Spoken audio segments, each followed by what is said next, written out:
রোজ রোজ বাচ্চাদের জন্য টিফিনে বলো স্ন্যাক্সে বলো কী বানিয়ে দেবো একটা বড় চিন্তা। তো সেদিনকে বানিয়েছিলাম একটা অন্যরকম স্ন্যাক্স, তাওয়া পরাঠা পিৎজা। খুবই ইজি, এমন কিছুই নয়, আর খুব সিম্পলভাবে তোমাদের বানিয়ে দেখাবো। খেতে তেমনই সুন্দর হয়েছিল, বাচ্চাদের তো খুবই ভালো লাগবে, বড়রাও খেতে পারবে। ফ্রাই প্যান নিয়ে নাও প্রথমে গরম করে, তাতে দিয়ে দেবো একটু রিফাইন তেল, দুটো কাঁচা লঙ্কা, একটু পেঁয়াজ কুচিয়ে নিয়েছি। এটা আমরা প্রথমে স্টাফিংটা রেডি করছি। পেঁয়াজটা হালকা ভাজা হয়ে গেলে দিয়ে দেবো কুচিয়ে রাখা গাজর, দিয়ে দেবো পরিমাণ মতন নুন, নিয়ে এটা ভাজা ভাজা হয়ে গেলে এর মধ্যে অ্যাড করে দেবো ক্যাপসিকাম।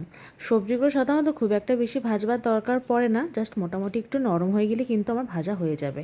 এরপর এর মধ্যে অ্যাড করে দেবো রেড আর ইয়েলো বেল পেপার।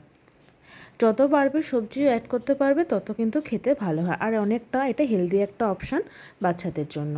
মোটামুটি ভাজা হয়ে গেলে একটু সাইড করে ওখানে আবার একটু তেল দিয়ে দুখানা ডিম নুন গোলমরিচ দিয়ে ফেটিয়ে রেখে দিয়েছিলাম, সেটাও দিয়ে ভালো করে ভেজে নেবো। নিয়ে সবজির সাথে কিন্তু আবার আমি এটা মিশিয়ে নেবো। তোমরা চাইলে এখানে চিকেন অ্যাড করতে পারো, মাশরুম অ্যাড করতে পারো, সুইট কর্ন অ্যাড করতে পারো। আমার কাছে যা ছিল আমি তাই দিয়েই বানিয়েছি। এরপর দিয়ে দেবো একটু গোলমরিচ, একটু মিক্স হার্বস, একটু অরিগ্যানো, আর দিয়ে দেবো আমার ঘরে ফ্রেশ ব্যাসিল ছিল পাতা, একদম ফ্রেশ বাজার থেকে আনা, সেটাও দিয়ে দিয়েছি। এর কিন্তু সুন্দর গন্ধ হয়। কন্টিনেন্টাল টাইপ কোনো খাবার এইগুলো দিলে খুব সুন্দর হয় খেতে। তো এটাও দিয়ে আর একটু ভালোভাবে নাড়িয়ে ছাড়িয়ে আমি নামিয়ে দেবো। এটা আমার রেডি হয়ে গেছে, এটা আমার স্টাফিং। এরপর একটা জায়গার মধ্যে এখানে 3 কাপ মতো আটা নিয়েছি, তোমরা চাইলে ময়দা ইউজ করতে পারো। তো আটা একটা হেলদি অপশান, তাই আটা ইউজ করেছি। দিয়ে দেবো নুন, একটু চিনি, একটু মিক্স হার্বস, একটু অরিগ্যানো, আর এর মধ্যে একটু অ্যাড করে দেবো গার্লিক পাউডার। সাধারণত আমি একটু পিৎজা বলো, যে কোনো ধরনের প্যাটিস বলো ঘরে বানাই বলে এগুলো আমার সব ঘরেই থাকে। দিয়ে দেবো একটু অল পারপাস সিজনিং আর 4 টেবিল স্পুন মতো রিফাইন্ড অয়েল। আর নিয়ে এটাকে ভালো করে কিন্তু আমাদের হাতের সাহায্যে আগে মিশিয়ে নিতে হবে, সাথে সমস্ত কিছু মশলা আটার মধ্যে ভালোভাবে মিশে যায়। এরকম ডলা বেঁধে এলেই তোমরা এবার এটাকে মাখতে পারবে গরম দুধ অথবা গরম জল দিয়ে। আমি গরম জল দিয়েই মেখেছি, তোমরা চাইলে গরম দুধ দিয়েও মাখতে পারো। অল্প অল্প করে জল দিয়ে মাখতে হবে, খুব বেশি কিন্তু পাতলা ডো করলে হবে না। যেরকম আমরা পরোটার ডো করি সেই রকমই একটু নরম আর একটু শক্ত করে মাখতে হবে। এটা আমার মাখা হয়ে গেছে, গায়ে একটু রিফাইন তেল বুলিয়ে মোটামুটি 15 থেকে 20 মিনিট এটা আমি রেস্টে রেখে দেবো। রেস্টে রেখে দিলে কি জিনিসটা আরও সুন্দরভাবে নরম হয়। 15 থেকে 20 মিনিট বাদে ঢাকনা খুলে নিয়েছে, বা এটাকে একবার হাতের সাহায্যে ভালো করে আমরা ঠেসে নেব। কেননা যত সুন্দর করে ঠাসা যাবে জিনিসটা ততই খেতে ভালো হবে, ততই নরম হবে। মোটামুটি হাতের সাহায্যে যেভাবে দেখো ছড়াচ্ছি আবার গুটিয়ে নিয়ে ঠেসছি, ঠিক এইভাবে ঠেসে নিয়ে এটাকে এবার আমরা কটা পিস করে নেব। মোটামুটি 3 কাপ ময়দা আছে, 3 কাপ আটা আছে, 3 কাপ আটাতে আমার মোটামুটি 6টা মতো ঠিকঠাক 6টা হয়েছে। একটু বড় সাইজেরই করবে, যেরকম দেখো সাইজটা আমি দেখাচ্ছি ঠিক হাতের মধ্যে চলে আসবে সেই সাইজটা। ঠিক আমার মোটামুটি 6টা মতো হয়েছে। এবার হাতের সাহায্যেই এগুলোকে আমি ভালোভাবে শেপ দিয়ে নেবো। এরমভাবে দিয়ে দিলে কি তাহলে যখন তোমরা বেলবে সেটা এবড়ো খেবড়ো হবে না, সুন্দরভাবে গোল হবে, আর ধারটাও অত এবড়ো খেবড়ো হবে না। মোটামুটি আমার সবগুলোকেই শেপ দেওয়া হয়ে গেছে। এবার একটা জায়গার মধ্যে এটাকে রেখে দেবো, চাপা দিয়ে একটা একটা করে বার করে নিয়ে বেলবো। বাইরে রাখলে কিন্তু গাগুলো শুকিয়ে যেতে পারে। নিয়ে আমার স্টাফিংটাও মোটামুটি রেডি হয়ে গেছে। এরপর একটু ধনেপাতা কুচি সেটা ছড়িয়ে তারপর লেচি দিয়ে এরম বেলনার সাহায্যে কিন্তু গোল গোল করে বেলে নিতে হবে। পরোটার মতন বেলবে না, আগে এরম গোল গোল করে বেলে নেবে সুন্দরভাবে।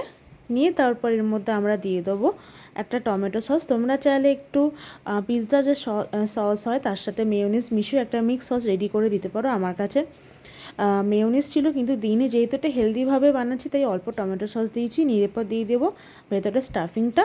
নিয়ে দুধার দিয়ে ঠিক পরোটার মতন করে মুড়ে দিয়ে তলা দিয়ে ওপর দিয়ে মুড়ে দেবো।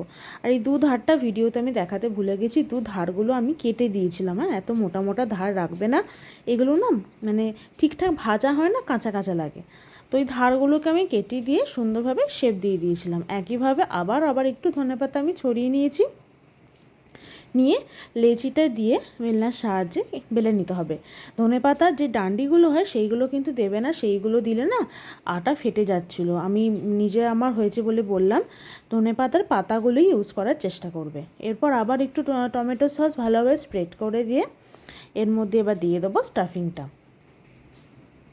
মোটামুটি স্টাফিং আমার যা ছিল ওই লেচি আমার অনেকগুলোই হয়েছিল, 6টা থেকে 7টা থেকে 8টার মতো, তো 6টা মতন এরকম বার করতে পেরেছি, আর 2টোর আমি পরোটা বানিয়ে ফেলেছি।